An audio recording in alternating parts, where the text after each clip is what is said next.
On the eve of the wedding, I accidentally discovered a spreadsheet on my fiancée's computer named Backup Plan. It was filled with information about different men. In my column, it said, a simple and honest man, suitable for marriage, but in the column of her first love, it said, you are an eagle, meant to soar across the vast sky. She said she couldn't marry him because she had never touched housework in her life, never endured the dust of daily chores. After marriage, her husband must hand over his full salary and do all the household work. She couldn't bear to ask that of him, and yet, after knowing she loved someone else, I only felt relieved, because Freya didn't know. I also had a form. It was an application to transfer to Africa as a war correspondent, because the one I truly love is there. I must go and find her. Chapter 1. You're going back to be a war correspondent. That morning, a sudden exclamation rang out in the TV station. I handed over my transfer application form. I nodded and said, yes, I want to be stationed in Congo-Kinshasa. The station director said, George. He was silent for a long moment, then continued, you were indeed born for war reporting. Everyone saw that 3 years ago. But now, you're just about to get married. You're still on wedding leave, going to such a dangerous place. Will your wife even agree? I was silent for a second, then shrugged and said, I'm not getting married anymore. What?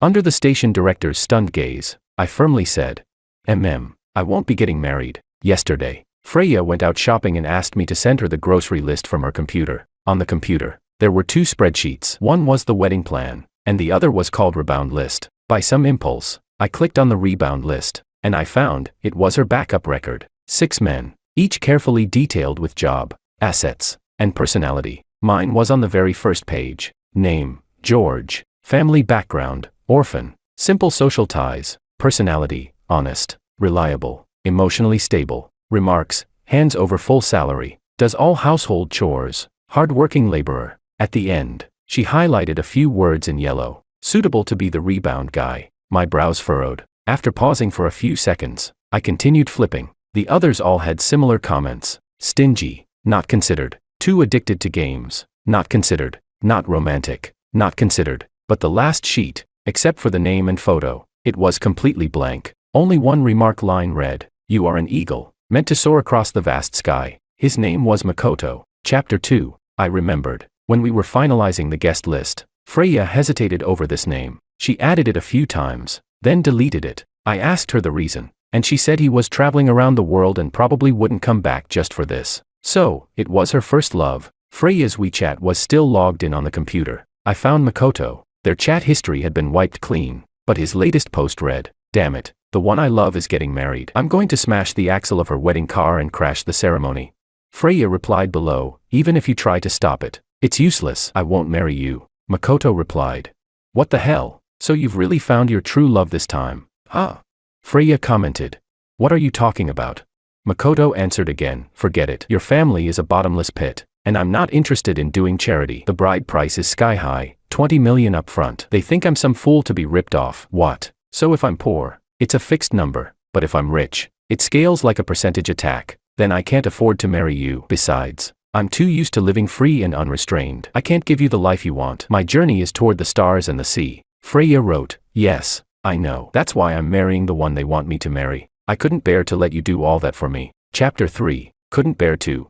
Hearing those words come out of Freya's mouth was truly rare. I met Freya through a blind date. She was young, beautiful, with a stable career, an associate chief physician at a top-tier hospital. But because of her difficult parents, she had never been able to marry. Their control was extreme. They wanted her to marry a local, someone willing to pay a high bride price, and also someone capable of pleasing them and providing for their old age. The first time I visited their home, her father tested me by scolding me for arriving late and ordered me to drink 3 glasses of liquor as punishment because I had poor tolerance and declined after a few sips. He laughed in front of everyone at the table and asked mockingly, so, who's the father-in-law here, really?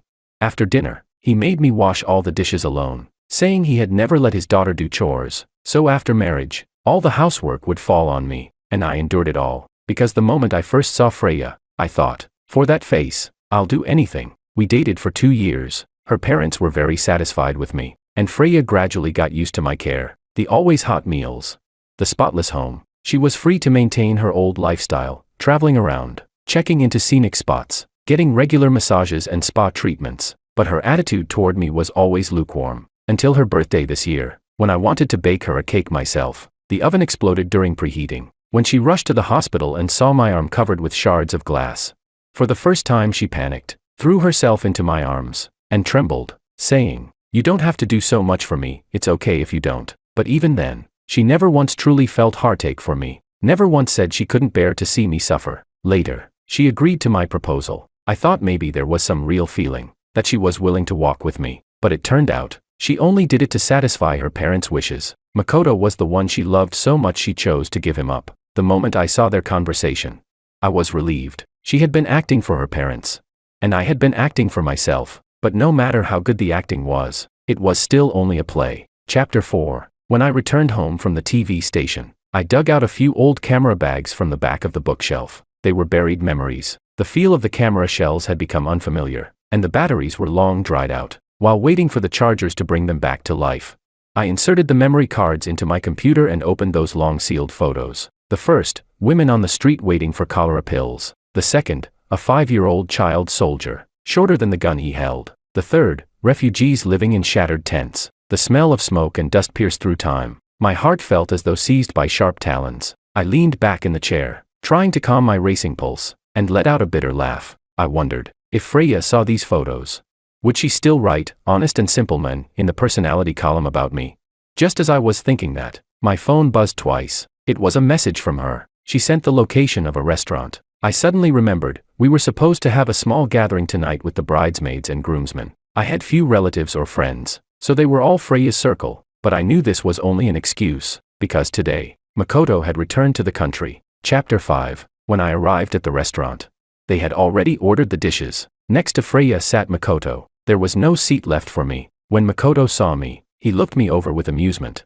Then said, "Go grab yourself a chair, sit wherever." I sat at the farthest spot from them. Throughout, Freya only quietly watched everything. Without saying a single word, someone asked, "Makoto, we thought you wouldn't come back this time." Makoto laughed. "Are you kidding? This is my sister Freya's wedding. Even if I had to crawl, I'd make it back. I had to see what kind of guy she's marrying." Several people exchanged meaningful glances. One of them said, "That's true enough. You two have never been ordinary friends." Then they began asking Makoto about his travels. By the time the dishes arrived, he had already finished telling stories of catching yellowfin tuna in the Mediterranean, walking the pilgrimage road in Portugal, and climbing Uluru in Australia. The eyes of those girls were glowing. One of them exclaimed, "Makoto, you've actually been to so many places." Makoto smiled and said, "Hey, that's just my everyday life. I'm not one of those mediocre people chasing after a wife, children, and a warm bed. That's too pitiful. People should go out and broaden their horizons. The reason the bottom of society stays at the bottom is because they lack vision and ambition." Chapter 6. With the wine warming their faces, he was the center of attention, and Freya, sitting beside him, spoke little, but the way she looked at him from time to time grew so tender it was almost dripping. I silently finished half a cup of white liquor. The burn at the base of my tongue was bitter. Everything felt tasteless. Makoto was telling his story about dealing with con artists in Egypt. Then suddenly he turned, smiled, and asked Freya, "Do you want to know how to say 'darling' in Arabic?" Freya froze for a moment, then shook her head. Makoto raised his eyebrows. "I'll teach you." He leaned in close, his lips curled into a smirk. "Abibti." Freya blushed, shyly pushed him away. Her cheeks red, she scolded lightly, "Sit farther away." But Makoto said, "Come on, repeat after me, Ababi." Unable to withstand his relentless coaxing, Freya bit her lip and finally gave in. "Ababi." Makoto laughed. "Excellent." Then he said, "That's right, I'm your Ababi, and you're my Abibti." Just as I shook my head speechlessly, Makoto noticed. His eyes flickered, and suddenly he looked at me. He asked, "Have you ever been to Africa?" Chapter 7. Someone immediately sneered. "Does he look like it?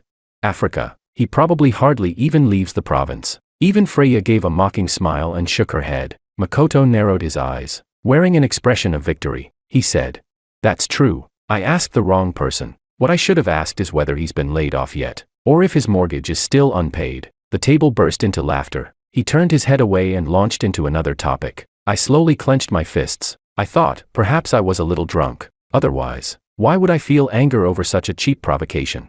I said, "I've been there." The table fell slightly quieter. Makoto frowned. "What?" I repeated. "I've been to Africa." A flash of surprise crossed his face, but quickly turned to disdain. He sneered. "Oh please, no need to pretend. If you haven't been, you haven't been." Lying is bad, you'll get exposed easily, I said calmly. I'm not lying, he chuckled. Then tell us, where? Kenya, Morocco. Don't tell me South Africa. His arrogance was written all over his face, as if certain I'd fail to answer. I stared at him and said, Congo-Kinshasa. Chapter 8. The air suddenly grew still. Someone muttered. Where? Congo-Kinshasa. Where's that? Another scoffed. He must be drunk, making things up like that. Ha ha. Yet another said. What kind of normal person would go to such a poor, chaotic place? The fire inside me blazed higher. There, besides me, were many others too. Doctors Without Borders, UN peacekeepers, aid engineers. Were they not normal people either?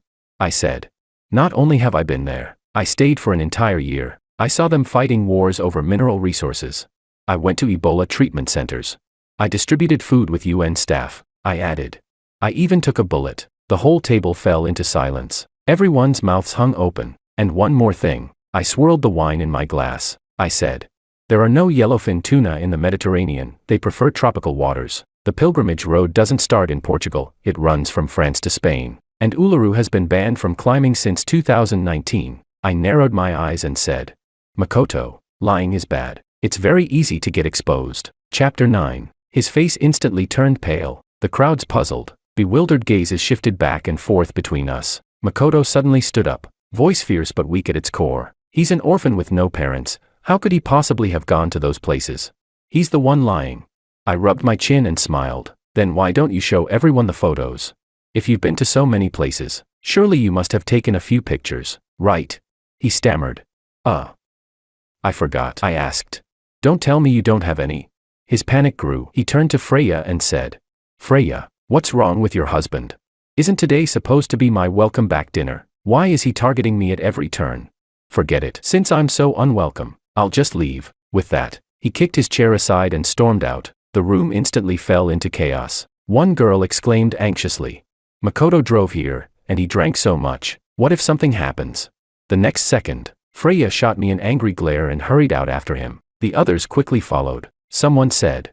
George, we're leaving too. Another whispered under their breath. This guy has no shame. Doesn't he realize he's the one stealing someone else's love? A different voice added. He just couldn't stand that Makoto has money and experience while he himself has nothing. That's why he snapped. And another sneered. He made things hard for Makoto, and in the end his wife walked out with someone else. How stupid can you get? Their mocking voices faded as they left. In the huge private room, I was suddenly the only one left. I let out a soundless laugh, then poured myself another glass of liquor, tilted back my head and drained it. Chapter 10. In truth, Makoto wasn't wrong. I really hadn't been to those places. But the reason I knew he was lying was because of my mother. I wasn't born without parents. My mother had been an international journalist. Later, she was stationed long-term in war zones and rarely came home. So the neighbors always mocked me. Your mom abandoned you. I clenched my fists and fought them, fiercely defending the dignity of a child, only to be laughed at even more cruelly. As a boy, seeing her even once was rare, but she often sent letters with stamps from all over the world. She wrote in detail about her life abroad, always enclosing photos. My happiest childhood memories were sitting on my father's lap, listening to him read her letters. While I painted the image of that bold, heroic journalist in my heart, she once wrote, George, most people's world is small, but the real world is vast. When you grow up, you must go and see it yourself, only then will you know what it is you truly want. She was my eyes, at an age when I had hardly read any books. I caught fleeting glimpses of the world through her, but when I was 5 years old, she died in the line of duty, murdered for exposing injustice in war. The newspaper could only recover her camera. Inside, besides the precious images she had protected with her life, there was also a photo of me. I don't know when she took it. Back then, I didn't fully understand what murdered meant, but those same people who used to gossip at our doorstep smirked and said, see, people who love showing off never meet a good end. From then on, I lost my mother, but I never forgot her advice. Go see the world with your own eyes. Record it yourself. Only then will you know what you truly want. This afternoon, the oldest, most worn camera I dug out was hers. The heat of the alcohol surged to my head, and dizziness blurred my vision. I buried my face in my hands. Mom, I miss you so much. Chapter 11. The next morning, a headache woke me. I peeled my eyes open, dazed for a while before realizing the ceiling above me was my own. I had no idea how I'd gotten home last night. I got up and poured a cup of warm water. Freya was sitting in the living room, her face cold as ice. You handle things like this, she said. I didn't want to deal with her. I turned and walked to the study, but the desk was empty. My throat hoarse. I asked, "Where's my camera?" She said, "I gave it to Makoto." I spun around. She rolled her eyes. "Weren't you the one who told him to take a few more photos?" she said. My brain struggled to parse each word coming from Freya's mouth. She had given my mother's camera to Makoto. I smashed the water cup. I grabbed her by the collar, teeth clenched, snarling. "How dare you touch my camera? How dare you?" Freya was terrified. My face darkened. "Where is Makoto now?" I demanded. She said, "George, let go. I'm asking you, where is he?" I hauled her up and pinned her against the wall, my grip tightening. The alcohol from last night turned into anger that surged from my chest. Freya froze. Her voice trembled. "He's at the Blue Sky Hotel. Room number." She answered, 1103. I let her go and slammed out the door. I drove straight to the hotel. I stormed up to the 11th floor and kicked the door in hard. "Get out," I shouted. After a moment, Makoto opened the door, furious. "What the hell are you doing acting crazy this early?" he barked. I pushed past him. Sure enough, the camera sat on the TV stand in the room. I grabbed it to leave, and Makoto lunged and tried to stop me. "This was a gift from Freya," he shouted. "Who are you to take it?" Then, slap. I turned and slapped him hard across the face. "This is my property. How dare you take it?" I shouted. He was stunned, then yelled, "You hit me." He rushed at me and we wrestled. "He's such a bastard," he spat. "You stole my woman, and now you want to steal the things she gives me too." In the scuffle, the fragile camera strap was torn. He grabbed the body and slammed it to the floor with a vicious throw. There was a loud crack. My mind went blank. The camera shattered into pieces before me. Chapter 12. Makoto's eyes flashed with smug triumph. "If I can't have it, neither can you," he said. A wave of despair and fury crashed over me. I grabbed Makoto by the head and rammed him against the wall with everything I had. With one smash, he bled. He screamed, "Help! He's killing me!" The hotel room door was flung open. Freya burst in. Seeing Makoto's state, she panicked. "George, are you insane?"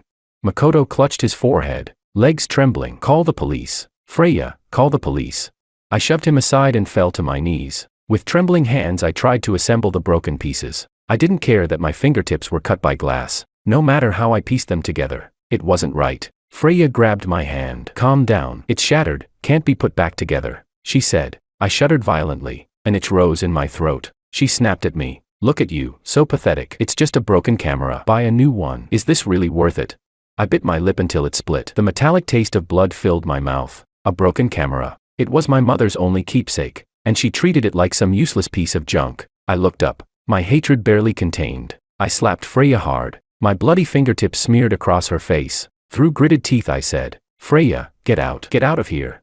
In her horrified eyes, I forced her hand and ripped the ring from her finger, flinging it hard out the window. Chapter 13. I returned to my hometown, to see my mother. I sat in front of her gravestone for an entire day. During that time, Freya called me countless times. I didn't answer, I blocked her. Sometimes, shame would eat at me. If my mother could see what I had become these past few years, would she be disappointed? I had failed her expectations. I hadn't grown into someone strong and brave. Instead, I wasted 3 years of my life over a woman like Freya. On the third day, I went to the cemetery as usual, but this time, beside the gravestone, I saw something unexpected. It was a pot of bird of paradise flowers. My heart began pounding. That had been my mother's favorite flower. Who had come here? I turned and ran to the cemetery office to ask. They told me that every few months, someone would bring one. Then they gave me an address. I had an answer in my heart, but I dared not believe it. Following the address, I found a flower shop. From the owner, I learned, about 3 years ago, she had received an order. Every 3 months, she was to deliver a pot of bird of paradise to Ms. Wang's grave, because the person who placed the order was very beautiful. The owner remembered her clearly. My heart nearly leapt from my throat. I asked, "Do you know who this person was?" The owner flipped through the records and said, "Her surname was Liu. Her name was Willow." Chapter 14. She added, "But we haven't been able to reach her for a long time. At one point, there was a supply problem. We tried to ask if we could deliver a different flower, but she never replied. Do you know her?" The shopkeeper looked up at me, and then her expression turned uneasy. "Sir, are you all right?" I rubbed my sore eyes and waved a hand. I'm fine. The shopkeeper was kind. She invited me to sit, poured me a cup of tea, then turned to tend the flowers. I sat in the shop, quiet for a long while. At last, I chose a bouquet of my mother's favorite daisies and prepared to leave. Just as I was about to pay, the owner suddenly stopped me. She said, "This bouquet is free." I was taken aback. Her face softened with memory. She said, "Sir, I just remembered, back then. Willow also said that one day, someone might come to ask about this order. If he comes alone," she said, "please let him take a bouquet of flowers. And tell him, keep walking forward, the starlight will illuminate your path." Chapter 15. That day, I wept in front of my mother's grave until I was a mess. I never thought she would appear beside me in such a way. What kind of mental preparation had she made, to leave such a message with the florist? Only I understood what, if he comes alone, truly meant. It meant, she would no longer be by my side. At dusk, a colleague called me. "George, the ticket is booked for next week. This time, who do you want as the beneficiary for your life insurance? Your wife?" I shook my head. "Please put Doctors Without Borders." He asked, "Doctors Without Borders?" I said, "Yes. Why would you choose them?" I drew in a deep breath, because she had been with Doctors Without Borders. Stumbling out of the cemetery gates, I suddenly saw an unexpected figure. It was Freya, dark circles under her eyes, her face haggard. She said nothing when she saw me, just handed me a box. Inside lay a camera, the exact same model as my mother's. Biting her lip, she said, "The original one, it really couldn't be repaired." We looked at each other in silence. I didn't know how she had found me, nor how she had managed to track down a camera from 1994, but the thing I had treasured was already broken. Even if someone found me an identical one, what meaning would it hold? Seeing I didn't take it, her tone grew impatient. "George, did you change the lock code? I couldn't even get into the house. Are you seriously not planning to marry me anymore? The wedding's next week. The invitations are all sent out. Can't you grow up a little and stop being so impulsive?" Chapter 16. I felt it was all meaningless. I asked, "So in your eyes, I'm just being impulsive?" She looked up at me, her voice softer. "George, I know you're doing this because you love me. You're jealous, thinking I like Makoto. That's why you got so upset when I gave him your camera. But that's because he's vindictive. He said he wanted revenge on you. And you know, Makoto's family is wealthy. We can't afford to provoke him. That's why I made the decision myself to give him the camera." She added, "Husband, you really need to change your temper. Once we have a family, have children, you must learn to think of the consequences before acting." Suddenly, a wave of pity for the woman before me welled up. I said, "Freya, I don't love you." She froze, then her face turned cold. "Stop lying. If you didn't love me, why do you always look at me that way?"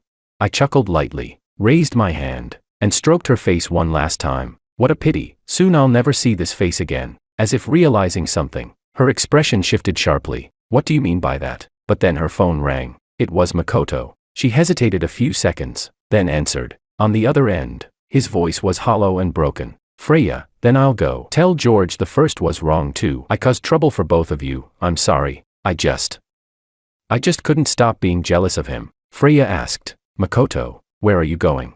He sighed. "Don't come to see me off. We shouldn't meet again. Go back to George. You two are the ones meant to spend a lifetime together." Freya's voice grew frantic. "Makoto." The call cut off. She shoved the box into my arms and turned away. I watched her figure disappear down the street. How laughable. I lifted my hand, tossed the camera straight into a trash bin. I'd be leaving soon anyway. Useless things need not be carried along. Chapter 17. The following week, I was swamped, training my body, practicing languages, finalizing topics, contacting local guides. Meanwhile, Freya kept sending me messages from different numbers. "George, what did you mean that day? Don't we still have things to talk about? About that night, Makoto already apologized to you. Where are you now?"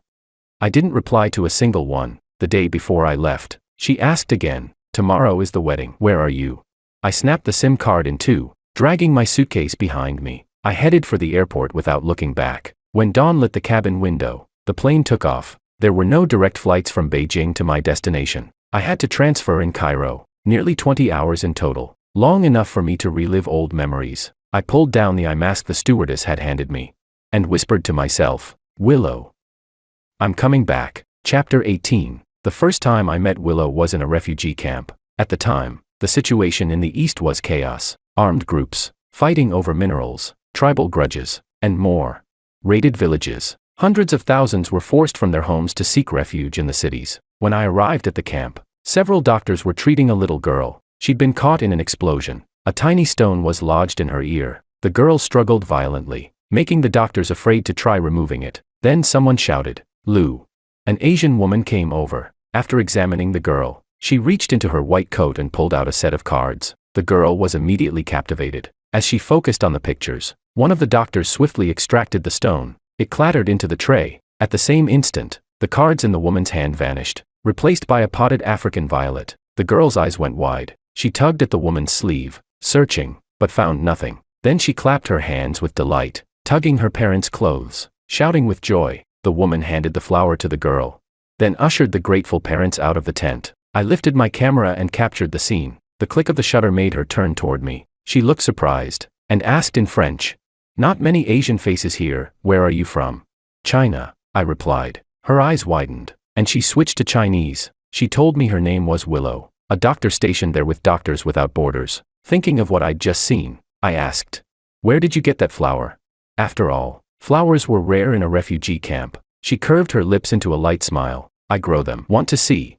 I followed her back to her quarters. Inside, with scraps of styrofoam, plastic bottles, and broken tiles, she had created a tiny garden. There were African violets, agapanthus, tropical orchids, Congolese azaleas. I couldn't help but ask, "Why do you plant these?"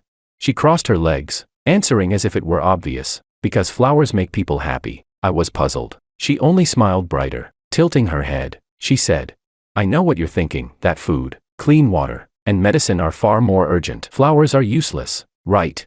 I nodded. She said, "Here, everything forces people to forget what is beautiful, but happiness reminds them they're still alive, still worthy of expecting something. Where there is expectation, there is hope." Her lips curved higher. She winked at me. "So, flowers are important too." A string deep in my heart thrummed. I stared at this girl who shone like a small sun. For a moment, I couldn't look away. Chapter 19. In the entire refugee camp, only Willow and I were Chinese. So, naturally, we became allies. Contrary to her cheerful first impression, Willow was extremely serious when it came to work. She provided me with detailed accounts of casualties, shortages, and needs. I turned those numbers and stories into reports that spread to the world. My very first article brought nearly 1,000 tons of food donations to the region. At that time, Willow had discovered an unusually high death rate in the camp. She frowned, puzzled. "We've been distributing medicine all along, yet they still keep dying in groups. It doesn't make sense, unless they're not taking the medicine at all." I went through patient records and said,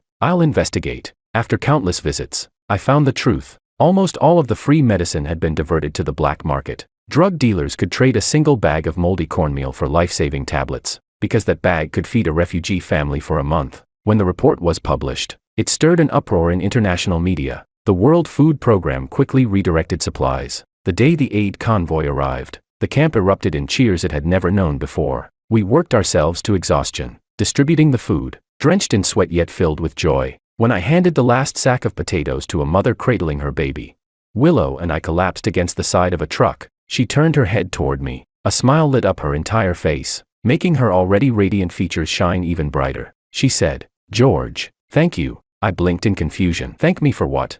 She said, "Before you came, all I could do was watch them sink deeper into hardship.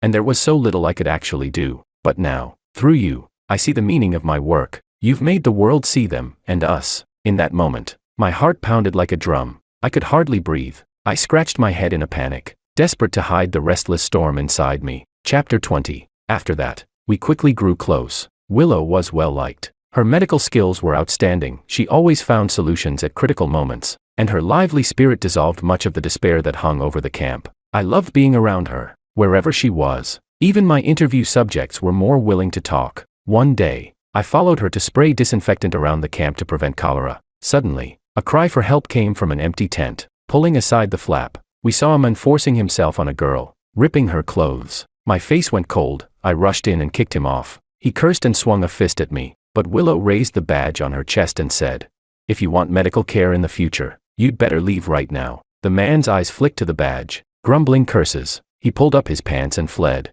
We brought the girl to the UNHCR office and asked them to relocate her to another tent. After everything was settled, Willow winked at me. "Don't be sad. You did great." I froze, shook my head. "I'm not sad." I already knew violence and crime were constant shadows in a refugee camp, but she tilted her head. "You look sad to me." I was stunned, instinctively touched my face. Suddenly she laughed, reached out, and poked my forehead. "A person's feelings," she said, "don't just show up in writing, they show on the face too." Chapter 21. She seemed to have found a new little game. After that, every time we met, she would watch me for a few seconds, then say, "Feeling good today?" or "You seem upset today."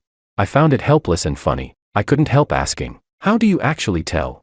She tucked a strand of hair behind her ear, propped her chin on one hand, and said, "I have a younger sister. You two are similar in some ways, you both like to hide your emotions inside." When she mentioned family, I fell silent. I asked, "A girl alone here, aren't your family worried?" She shook her head. "We're cut off." "What?" I was stunned. She said, "Because I refused to listen to them. Their control was terrifying. From childhood they forced me to do this and that. If I argued, I'd be brutally beaten. I obeyed and studied medicine. I got into the hospital, but they weren't satisfied. They forced me to marry someone I didn't love and took a bride price. I didn't want to follow their arrangement, I just wanted to do something pure. Doctors Without Borders brought me back to the essence of being a doctor, saving lives. I love that." She sighed. "I guess I've wronged my sister a bit. When I was disobedient as a child, they had her as a backup, just in case I ran away. They'd have another to replace me. After I left, she was forced onto my old path. Although she obeys, I know she's suffering. I heard she later dated someone, but they broke them up too." It was the first time she talked about family, and it made me sad. We were silent for a while. Then she asked, "What about you? Why did you come here to be a war reporter? Aren't your family worried?" Chapter 22. Maybe because she had first opened up about her family, it felt easier for me to speak. I hesitated, then said, "My mother is dead. As for my father, I'm cut off from him too, just like you." That year, the funeral was held. Many people came, a black sea of faces. The master of ceremonies read a long eulogy. I couldn't follow it and went distracted. A butterfly flew into the morning hall and landed on my mother's portrait. Its fluttering wings made the photograph seem alive. I looked at my mother smiling and smiled too. The next moment my father slapped me to the ground. He roared, "Your mother is dead. How can you be smiling?" Everyone looked at me as if I were a monster. I burst into a wail and he slapped me again. "Don't cry. Why are you crying? If you cry again I'll throw you out and disown you." I was terrified. Tears pooled in my eyes but I bit my lip and stayed silent. In the first year after my mother's death, my father would sit up half the nights going through her letters and photos. The next year he boxed her things up and shoved them into a corner to gather dust. The third year he remarried. The new woman threw the boxes into the yard and threatened to burn them clean. I clawed out the camera and hugged it to my chest, burning my skin to protect it. From then on, that camera was my mother's only keepsake. Later, my little brother was born. All the family's love and energy went to him. I grew up like an invisible person until I turned 18. I went to university and studied journalism. On the day I left, my father handed me a thick wad of cash and tossed it at me. "You're grown, don't come back." I took it. It was 30,000. 30,000 bought out our blood ties. At university, teachers and classmates all said I was suited to be a reporter, because no matter what happened, I stayed expressionless. When I became a war correspondent, that became an advantage. They admired my composure. But only I knew I didn't dare have emotions. I seemed to believe, if I hadn't made my father angry at the morning hall that day, would he have abandoned me? I got used to suppressing all feelings, afraid that if I laughed freely or shed real tears again, I would lose more. Saying this, I exhaled softly. It was the first time I'd unburdened these years to anyone. Willow frowned slightly. Her usual smiling mouth drooped. Her eyes reddened. "George, haven't you forgotten? You were only 5 then," she said. I blinked, confused. "What?" She pressed her lips together and said, "Crying and laughing loudly are a child's right. You've been suppressing yourself because you were forced to grow up." Chapter 23. I froze. It felt like a heavy club struck my skull. So that was it. For a long time after the funeral, my father didn't speak to me. Then my little brother was born, and my needs were always pushed behind his. At university I had to finish my studies and support myself. It seemed I never had a childhood, because there was no one to rely on. I learned that my cries and laughter would go unanswered. Might as well hide them in my heart. I sighed. "Bitter. Maybe," I said. "Who knows? But it doesn't matter. At my age now I can't act like a child, laughing or crying whenever I feel like it." The next moment she suddenly leaned in, looking at me with pity. "Yes, you're a man. A real man. You're not like other kids." I nodded, somewhat accepting it. She grabbed my arm, eyes full of admiration. "Maturity shows itself as steadiness and reason. Just like you." I forced a small "hm." She tilted her head and added, "No wonder you're my favorite little George." My heart skipped. I asked, disbelieving, "Really? Really?" She said, "Every time I see you I feel so happy I want to reward you." A little kiss. My throat tightened. The corner of my mouth lifted. Then she stood on tiptoe and looped her arm around my neck. My heart missed a beat. She wore a playful smile. "Be good, close your eyes." I obediently shut them. But after a while nothing happened. I peeped one eye open and saw her hold out her palm. In it sat a candy. She beamed. "Here, your reward, little one." I stood there stunned for a long time, unwrapped the paper and popped it in my mouth. It tasted awful, cheap artificial fruit flavor. cloyingly sweet. It was the taste of childhood, and it made my eyes burn. Willow hugged me and whispered, "It's okay, I know you're sad." The warm embrace finally broke down my last defenses. I could not hold back anymore. The feelings that had been forced down since I was 5 erupted after 20 years. In the end, I don't know when I fell asleep, somewhere on Willow's bed. Chapter 24. When I woke the next morning, I was still holding Willow. Recalling last night, I panicked and tried to slip away, but she reached out and stopped me. "Where are you going?" she asked. I scratched my head awkwardly, fumbling for words. She, however, acted like nothing had happened, squinted playfully and said, "You're embarrassed? What's there to be embarrassed about?" She leaned close, smiling. "Remember what happened yesterday, never forget it." I shook my head in denial. She frowned. "You don't understand." I was baffled. "George," she said, "I confessed to you yesterday." I froze completely. She rose and threw open the curtains. Sunlight poured in and dispelled the darkness in an instant. Bathed in the bright light, she tied her hair back and said, "Oh, by the way, I forgot to say yesterday, your mother was really cool. When we get back, let's go see her." My head swam. How could she be so unpredictable? Using childhood psychology on me now. Was she? Warmth kept flowing from her hands into mine. Dazed, I managed only, "Okay." She leapt into my arms, hugging me tightly. In that moment I silently wished to whatever gods might be listening that our time together would last longer, longer still. Even if it was only a dream, I hoped never to wake. Chapter 25. I fell in love with Willow, but because of work, we were both too busy. We didn't have many days to meet. Most of the time, we crossed paths in places of conflict. She rushed to treat the wounded, while I desperately filmed footage for the reports. The brief brush of our hands as we passed by, that was the only exchange between us, and the internet signal was unstable. Often, we wouldn't receive each other's messages for days. Then suddenly, they would flood into our phones all at once. The notifications dinging non-stop, arriving out of order, as if they had also just survived a hail of bullets and gunfire. Carrying the heavy weight of longing, stubbornly delivering what our hearts wanted to say. But the situation in the northern province was grim. Our first quarrel was on the day a nearby village was attacked. When we arrived at the scene, the armed men hadn't fully withdrawn. The security forces clashed with them. We hurried back to the vehicle, preparing to retreat, but then I saw Willow jump out of the ambulance again. At the edge of the firefight, a villager had fallen. I quickly followed her, and together we carried the men back. I was furious, and we argued fiercely, but she stood her ground. She said, "I'm a doctor, I can't just watch someone die. He'd only been shot in the leg. He could still live, but if I didn't save him, under that crossfire he would have been as good as dead." I knew she was right. I knew saving people was her mission, but I panicked. While rescuing him, shrapnel grazed her left shoulder. Her arm was covered in blood. I couldn't even tell if it was hers. I trembled as I checked again and again, only to find it was just a surface wound. I didn't want to argue anymore. I held her tightly and said in a hoarse voice, "Willow, I don't want to lose anyone else." She fell quiet. After a while, her voice choked as she said, "I'm sorry, I promise. From now on I'll be careful. I won't put myself in danger. I won't make you worry." I let out a deep sigh but stayed silent. She gave a faint smile and said, "Then let's pinky swear." "Okay."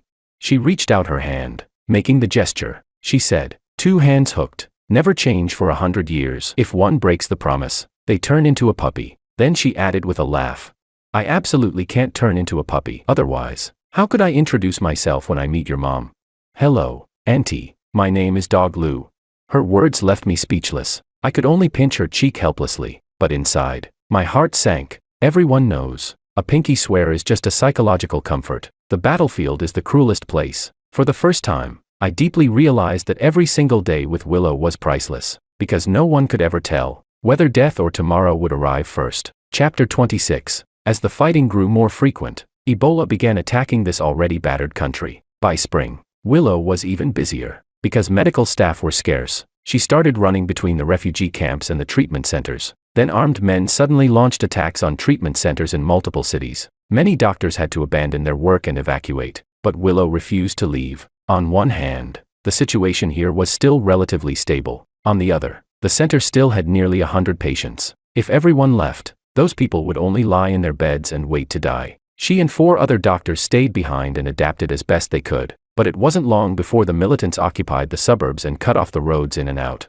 We were trapped. In that situation, Willow suddenly messaged me and asked me to come to the treatment center. She was vague, but I had a bad feeling. We put on protective suits and entered the medical waste disposal area. In an emptied room, I saw more than a dozen children. They had escaped down from the mountains. The oldest was only 12. Their clothes were in tatters and their bodies covered in already infected wounds. I could hardly believe my eyes. The militants who had occupied the suburbs were from the She group. They had a blood feud with the Who. If those children were discovered, the entire treatment center could be destroyed in an instant. I felt like I was collapsing. I asked, Willow, are you crazy? Do you even remember the principle of Doctors Without Borders? She shouldn't have directly intervened in the fighting if she wanted to help the most people, but she only hung her head and said, aggrieved. I know this is dangerous, so I only wanted to ask if you could contact some organization that can take them in. I rubbed my temples and said, but so many of them, how are you going to get them out? There are patrols everywhere outside. Willow spoke fast. She nodded and said, they're small. They can put on protective suits and crawl into the dumpsters used for medical waste. The transport truck comes every 3 days. No one opens those dumpsters. As long as we can make sure there's someone to receive them afterward, we can save them. Her bold plan stunned me. She clenched her hands and said, George, I'm a person first, then a doctor, and only after that am I a Doctor Without Borders. I can't just throw them out to die. Chapter 27. My head was pounding. Reason and emotion were fighting like mad. The children watched our heated argument with hopeless expressions. The smallest ones huddled tightly together. Their fingers knotted, as if waiting for fate's final verdict. I almost immediately relented. They had already done everything they could to escape hell. We couldn't send them back. I took a deep breath and calmed down. I said slowly, word by word, all right,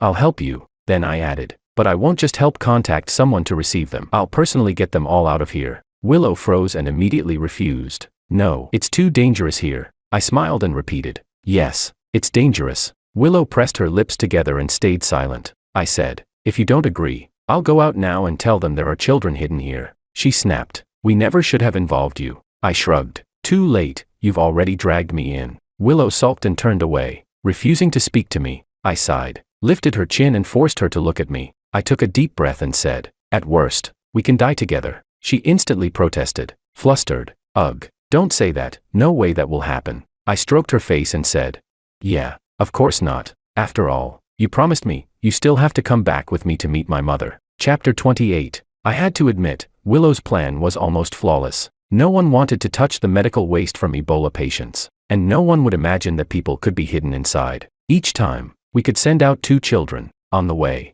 the transport truck would stop once, where members of a humanitarian organization would take the children away. Half a month later, only 2 were left. They were the oldest, a brother and sister. The brother was named Omar, the sister Layla. On the day the truck was to take them, Willow was in high spirits. Once again she said to me, thank you, George. I didn't reply, just held her hand tightly. We could almost see the light of victory. We even celebrated in advance. The 2 children performed a traditional dance for us. Willow cooked them a meal that, in this place, counted as a feast, and I took many photos of them. When night fell, they started putting on the protective suits. Layla handed me a marker and asked, can you write your names on these?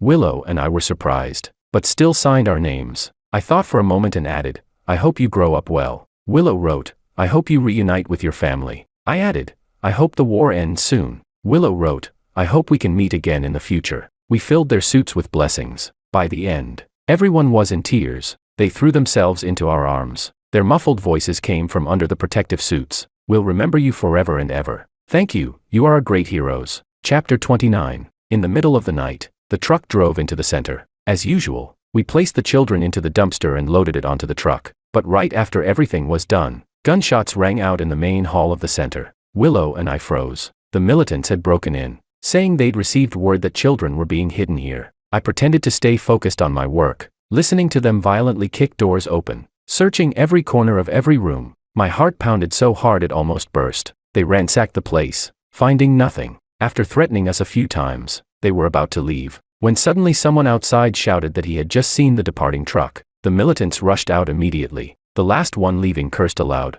and then I heard Willow shout, "Grenade."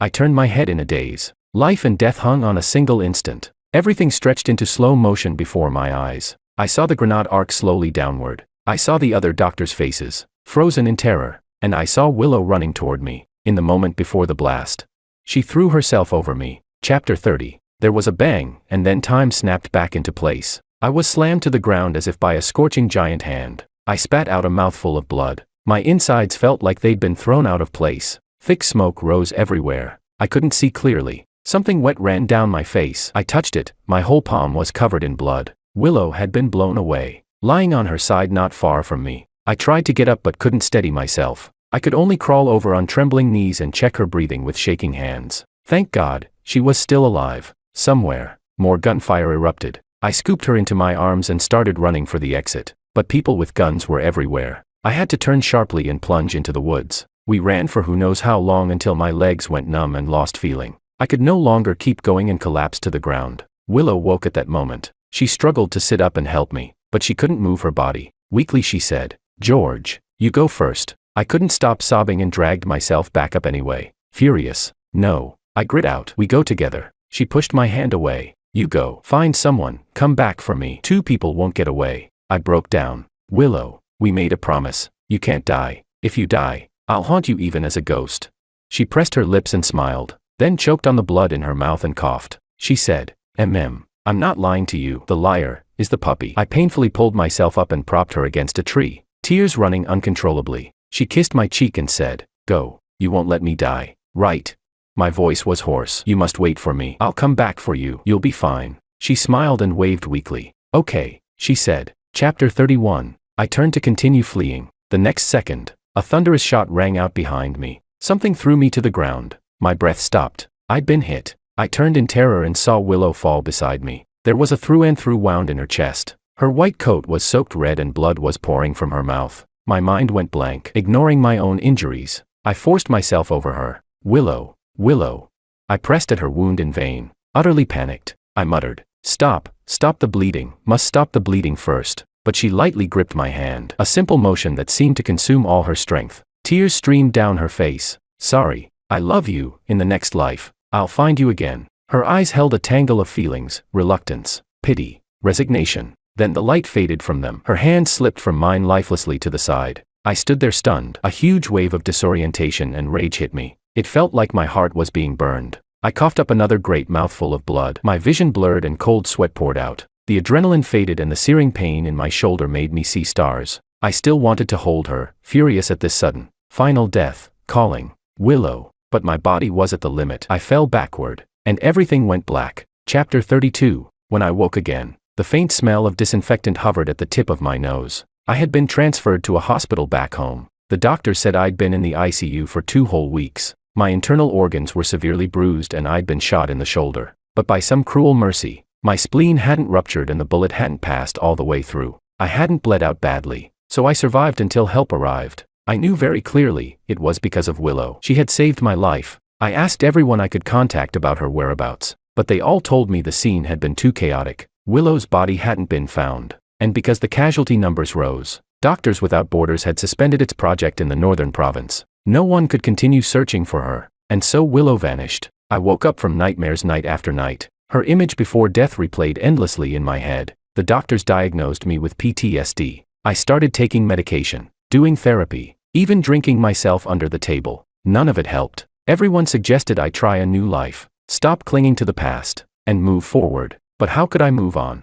She died because of me. That thought lingered relentlessly, making me hate that I was still alive, hate that she had died instead of me. I hated that the world couldn't give her a proper ending. I stood on rooftops countless times, ready to chase after her. Yet at the last moment I always pulled myself back. This was a life Willow had risked everything to save. I had long since lost the right to give up. Chapter 33. I took 6 months of medical leave. When I returned to the TV station, I couldn't face the cameras and photos anymore, so I applied to be transferred to a behind-the-scenes role. But as time passed, I kept walking through life like a walking corpse, without vitality. My colleagues couldn't bear it and tried to get me to meet new people, dragging me to blind dates. I had no interest and planned to give a few polite words and leave. Then I met Freya. When I saw that face, so like Willow's, I froze. It took everything I had to suppress my emotions. Later I learned she was the sister Willow had mentioned. At first, being with her was genuinely comforting. Those ordinary days were so sweet and tempting. After work I could see her every day. On days off we could curl up on the couch and watch movies together. On nights when nightmares woke me, seeing her sleeping quietly beside me let me finally drop my guard and sleep deeply. These were things Willow and I had never had. I indulged and lost myself, almost fooling even myself. Wouldn't it be nice if this was her, living out a quiet life? But every dream must end. They were not the same person. Willow promised to come home with me to meet my mother. How could she have given her camera to someone else? She saved my life. How could she then bear no burden while enjoying one-sided giving? She said she found meaning in me. How could she see me as just a steady, honest tool to take care of everything for her? I regretted it. Her bones were still scarcely cold, and I was hiding from reality, living a life of self-deception with her shadow. How could I treat her like that? So I had to leave. I had to go find her. I should have gone earlier. I would go back myself and bring her home. Chapter 34. Back to the refugee camp. I saw Willow's colleagues. Now, Doctors Without Borders had returned. Her former partner, Hassan, had now been promoted to coordinator of the entire project. When we met for the first time, before a word was spoken, tears rolled down. I told him I had come back to look for Willow. He took me to the warehouse. Inside, there were still some of Willow's belongings. He said, the evacuation was rushed back then, and many things weren't sorted out. In that box, there was a deck of cards, a packet of flower seeds, a string of keys, a few medical books, a stethoscope. All were trivial items.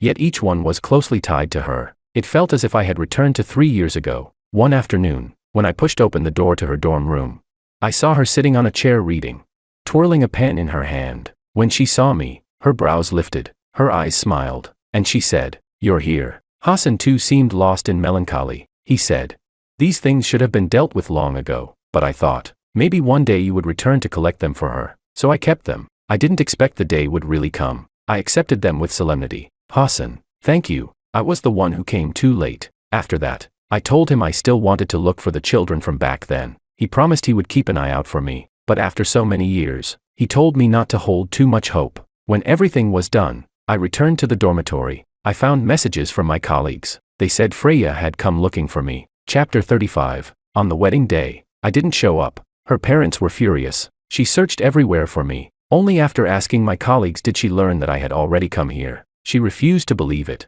made a scene at the TV station, and almost got taken away by the police. I sighed. I couldn't understand. Since she already had someone else she loved, then what did I have to do with her anymore? But not wanting to make things harder for my colleagues, I still called Freya on video. The second the call connected, my breath stalled. On the screen, her whole face was dirty and pale. "George? Is it really you?" She stared blankly at me, rubbing her eyes again and again. She snapped, "You really are something." Then she suddenly scoffed coldly. "So just because of a few words from Makoto, you really ran off to Africa? Are you out of your mind?" In that instant, anger flared in me. Contacting her at all really was insane. Just as I was about to hang up, I saw big tears rolling down her cheeks. She choked. "How could you treat your own life like a joke? How could you make me worry about you like this?" I suddenly felt it absurd. I asked, baffled. "You worry about me? Our whole relationship began with you using me to deal with your parents, and me using you as a substitute to ease my loneliness, without a shred of genuine feeling." She hysterically screamed over me, shouting, "You're lying. Do you even know? That day at the dinner, when I went out to find Makoto, all I could think about was you, wondering how you could drive after drinking so much. Your camera broke. I asked so many people, went to every camera shop in the city, and they all said it was too old, no longer available. I begged friends abroad for help, finally found it, then flew there myself to bring it back to you. Then you just disappeared without a word. They said you went to Congo. I looked it up online, and was so terrified I couldn't sleep at night. You made me fall in love with you, and then abandoned me. How could you do that?" She wept bitterly. "Please, come back, okay?"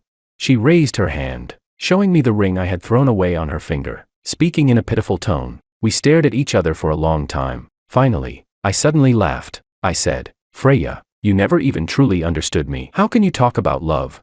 I said, "Makoto is nothing, and you are nothing. Do you really think I'd go abroad just because of a word from either of you?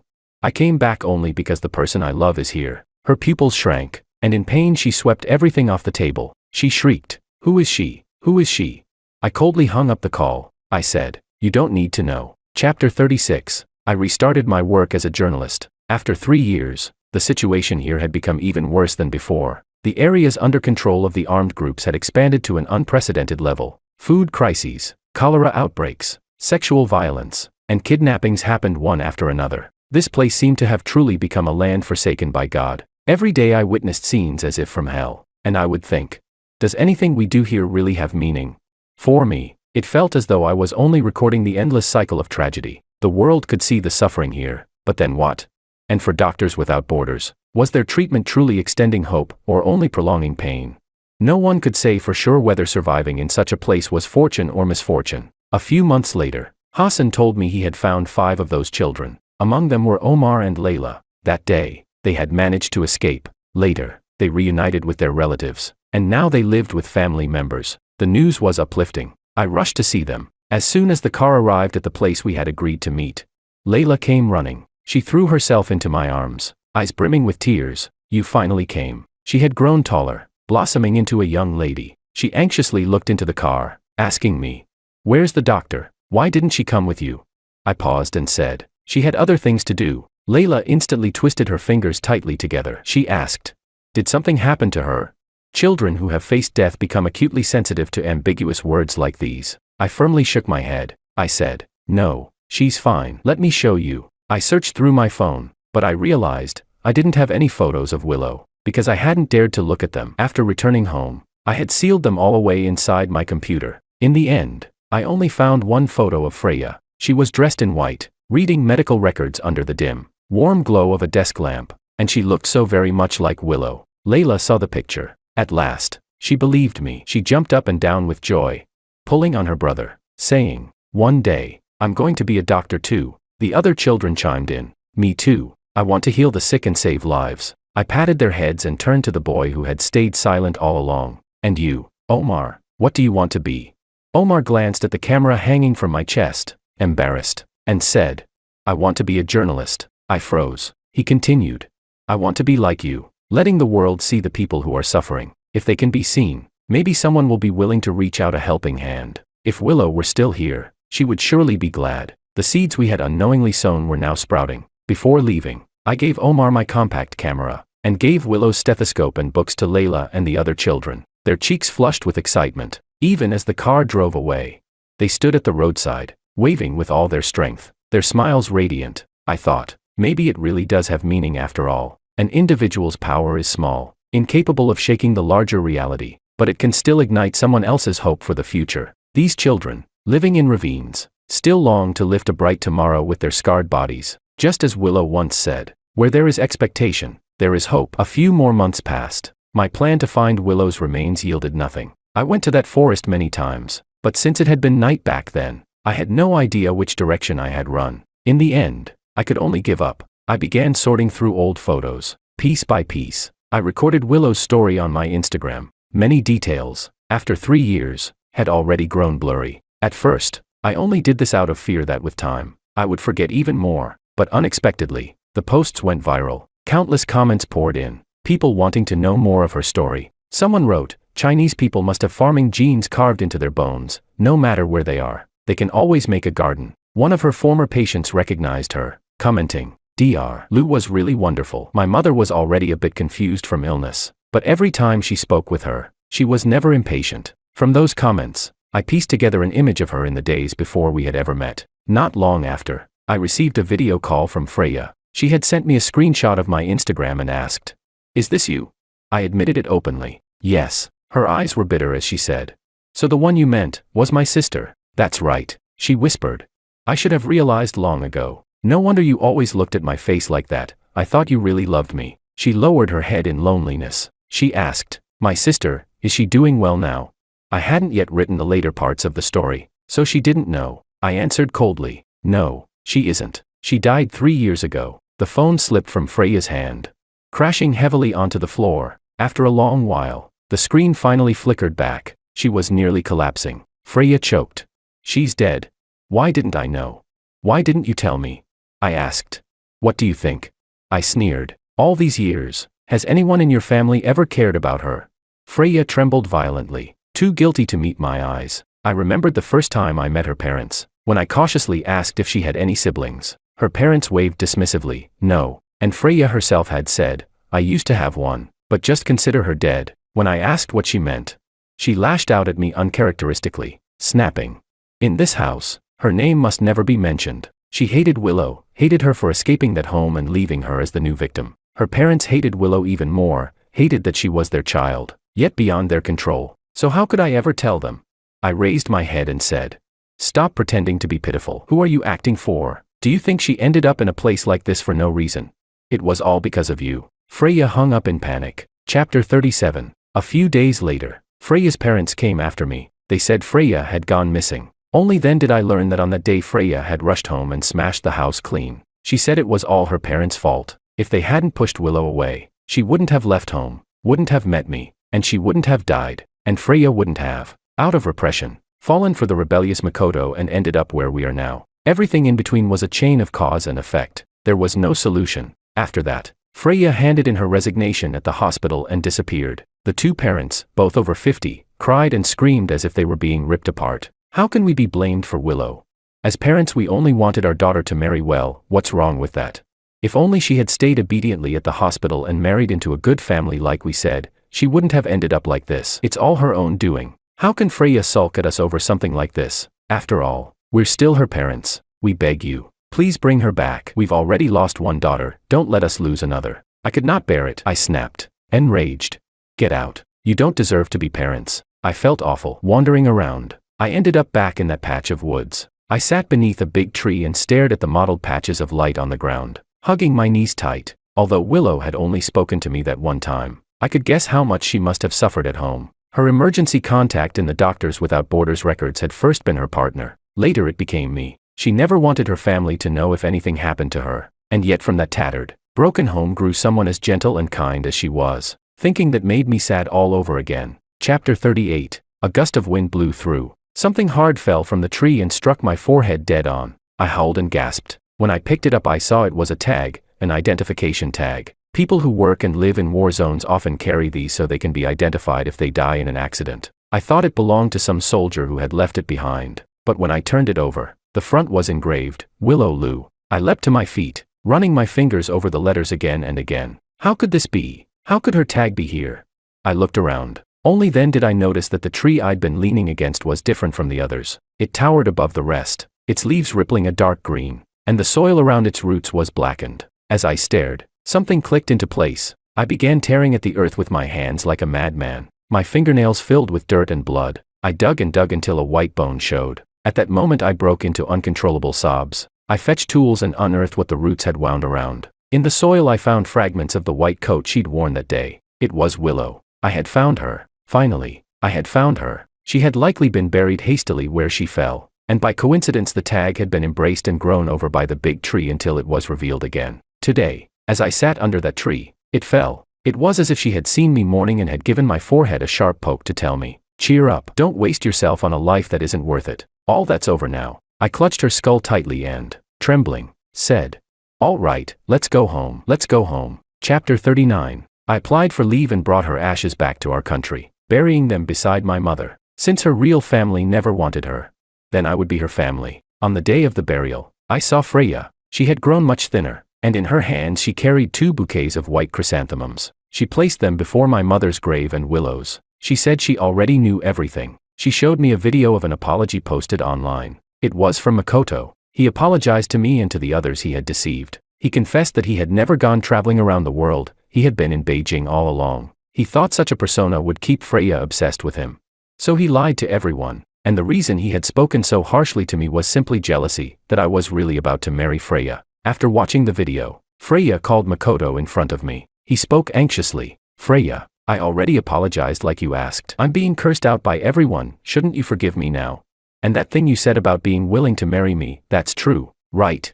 Freya replied coldly. No, I will not marry you. You deceived me, and I deceived you. We owe each other nothing. I made you apologize only because you wronged George. From now on, let's never see each other again. She hung up, blocked him, and then turned to me, apologizing. The camera.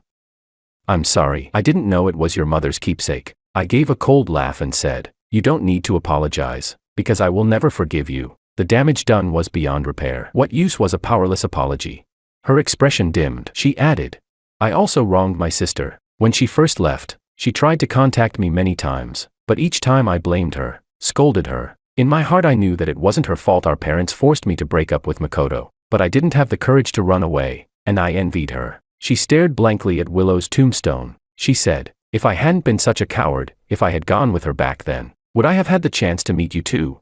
I only replied calmly, there's no medicine for regret in this world. Hypotheticals mean nothing. I loved Willow. That's all there is. She stood, sighing lightly. She said, maybe one day. I'll join Doctors Without Borders too, to make up for my regrets. I frowned. I had wanted to say, do whatever you like. It's your own choice. But then another thought struck me. I said.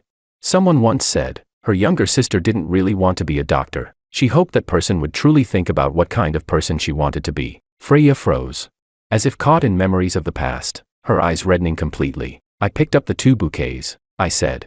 Neither of them liked white chrysanthemums. Don't bring them again. I tossed the flowers back to Freya and turned to leave. We were like 2 small boats swept along by a raging current. After a brief stretch of sailing in the same direction, we each drifted away, pulled toward opposite shores. Chapter 40. When I walked out of the cemetery, I saw an unexpected person, my father. But on second thought, it made sense. Freya must have gone to see him. That's how she'd have known the camera belonged to my mother. So he knew I had returned. He had grown old, bent over, trembling slightly in the wind. He asked me in a somewhat ingratiating way, "Have you eaten?" I was impatient. "Spit it out. What do you want from me?" He nervously rubbed his hands together.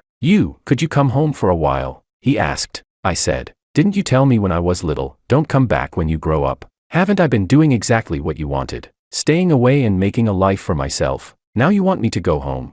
He said, "Your brother is ill. Cancer." I was stunned for a moment. He continued, "I can't do it. We've sold everything that could be sold. You're his brother. Can you help him?" His face was full of worry. "I know you resent me," he added, "but I didn't want to drive you away. You are my blood. How could I bear it? I had my reasons." I said, "I know." He stared at me blankly. The day I received my acceptance letter, I was overjoyed. I could carry on my mother's wishes, study journalism and become a reporter. I rushed home to tell my father the good news, only to hear him arguing with my aunt in the kitchen. She said, "In a few years Victor will go to university too. How can this family afford him? You raised him to adulthood. Isn't that enough?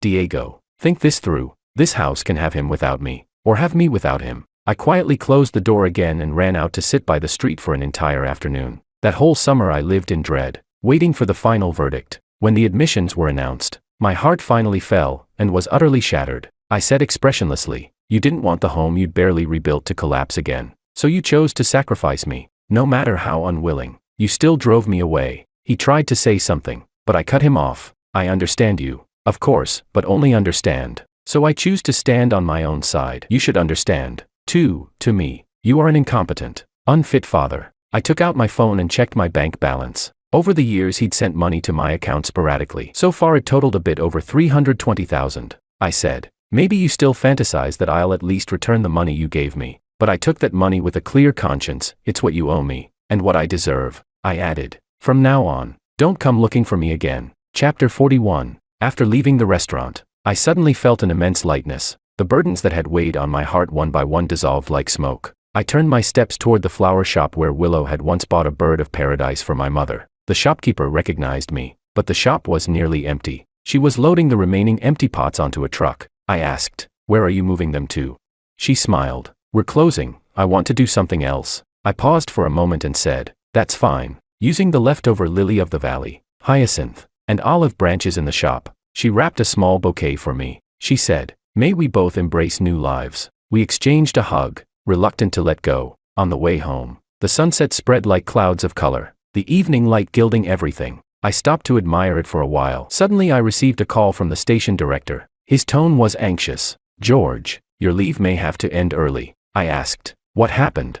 He sent me a news alert. "Conflict escalates, explosions reported in multiple locations." He said, "The station thinks you have more experience." I cut him off. "I'll go." I pulled out the identification tag necklace engraved with Willow's name from beneath my collar and kissed it lightly. I thought, there can be no other answer. Wherever the smoke of war rises, that is where we must go. We always hope that for everyone in this world, no matter how deep the darkness, there will still be stars to find. Extra Chapter 1. George's diary concluded online. Countless netizens cried over Willow's fate. They spontaneously visited the cemetery to pay their respects. Even her parents, who had once refused to acknowledge their daughter, appeared in the media to speak of what a kind, selfless person she had been. But soon people dug up their past behavior. They were instantly reviled. Anonymous wreaths filled up the stairwell of their building. In the end, they moved out in the middle of the night in disgrace. No one knows where they went. Chapter 2. Willow was posthumously honored by the UN Refugee Agency with the Refugee Award, in recognition of her outstanding contributions to protecting and helping refugees.